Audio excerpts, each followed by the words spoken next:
March 23, 1945. Remagen Bridgehead, east bank of the Rhine.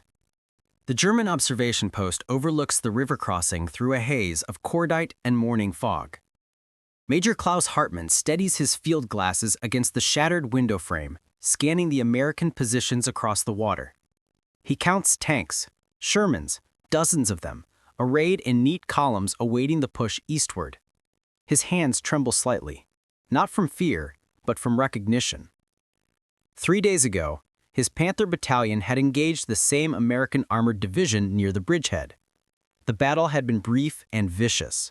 He had personally witnessed at least 18 M4 Shermans burning in the fields, black smoke pillars marking each kill, each small victory for the Reich.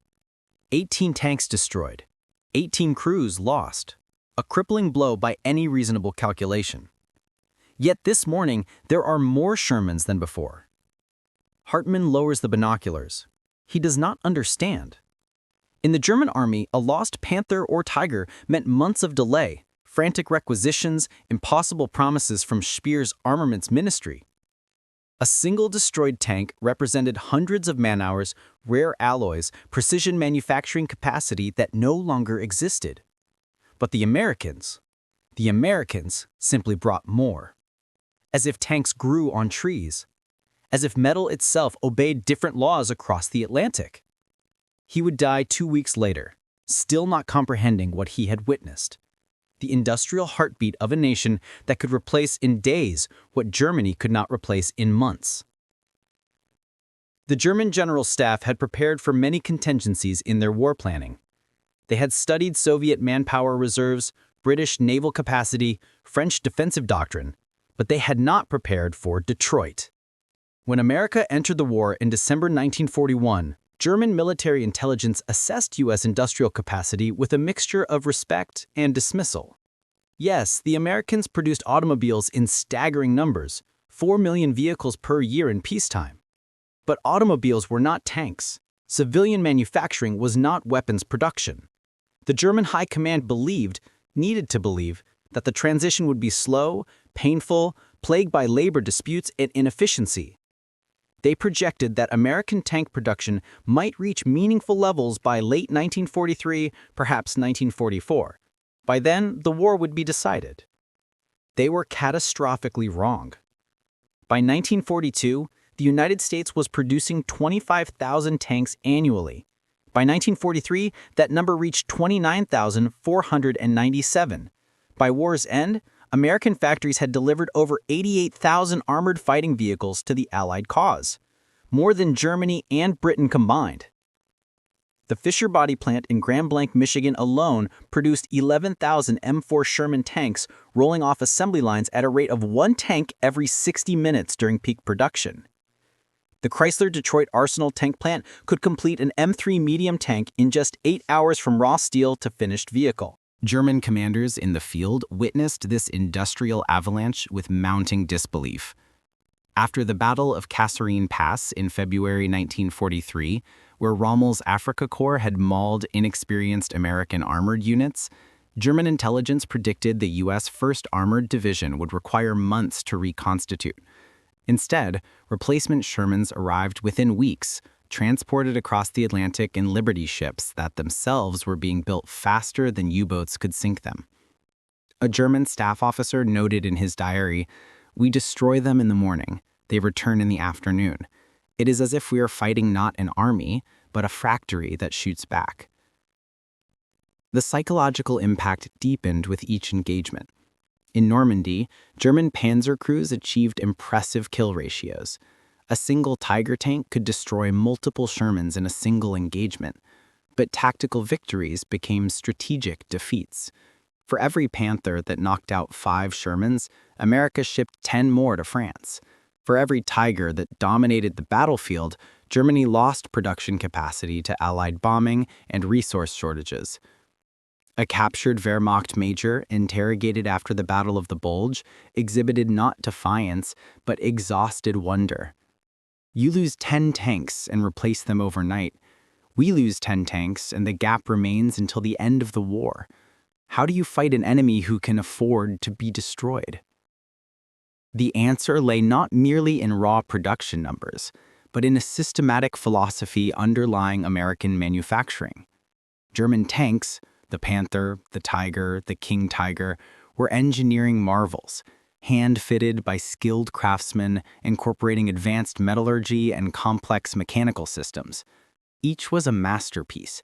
Each took thousands of hours to produce. Each required components from specialized factories scattered across occupied Europe, vulnerable to strategic bombing. American tanks were designed differently. The Sherman was not a masterpiece, it was a product. Standardized parts, welded construction, simple mechanical systems that could be maintained by minimally trained crews. Ford, General Motors, Chrysler, and Fisher Body applied automotive mass production techniques to armored warfare. Interchangeable components meant tanks could be repaired in the field, using parts from destroyed vehicles. Simplified design meant production bottlenecks could be eliminated. Redundancy meant no single factory's destruction could halt the supply chain. And behind this mechanical flood came something the German military mind struggled to comprehend: surplus. American factories produced not only replacement tanks for losses, but surplus tanks stored in depots, surplus tanks shipped to Britain and the Soviet Union, surplus tanks waiting in reserve for divisions not yet formed. The U.S. industrial base operated not at survival capacity, but at a level of abundance that treated armor as a renewable resource. One object came to symbolize this philosophical divide: the assembly line itself. German panzerworks relied on stationary construction, each tank built in place by teams of workers moving around the vehicle. American factories used moving assembly lines, where the tank traveled past specialized workstations, each adding components in sequence. Henry Ford's revolution applied to warfare. The difference was not merely efficiency, it was a worldview. One system treated each tank as a unique creation. The other treated tanks as products to be manufactured in limitless quantity. By 1944, German field commanders stopped reporting individual tank losses in their after-action reports. The numbers had become meaningless. What mattered was not how many American tanks you destroyed, but how quickly the Americans no longer cared. Panzer crews spoke of tank waves, not attacks, but tides of armor that simply rolled forward, absorbing losses, always advancing because behind each Sherman stood 10 more waiting in the reserve. A Wehrmacht general facing trial at Nuremberg would be asked when he first believed Germany would lose the war. He did not cite Stalingrad or D-Day. He described a moment in France, August 1944, watching an American armored column pass through a captured town. The tanks were new, he said, factory-fresh paint. They came without pause, without end. I realized then we were not fighting a nation, we were fighting a continent that had learned to manufacture warfare itself. In the archives of the U.S. Army's Ordnance Department, there exists a production chart from 1943. It shows monthly Sherman output climbing in a steady diagonal line. March, April, May, each month exceeding the last. In the margins, someone has written in pencil, "Capacity not yet reached." That note captures something essential about the American industrial spirit, not merely the ability to produce, but the refusal to accept limits. Where the German military saw tank production as a constrained resource to be carefully rationed, American planners saw it as a problem of scale, to be solved through engineering and will. The Sherman was not the best tank of World War II, but it was the tank that could not be stopped, not because its armor was thickest or its gun largest, but because it arrived in numbers that rendered individual quality irrelevant. It was the tank that taught German generals a bitter lesson. Wars are not won by the excellence of weapons, but by the capacity to replace them faster than the enemy can destroy them.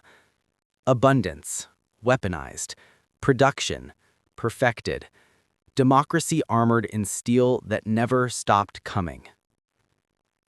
The Rhine still flows, but the factories that won the war have already written its verdict in metal.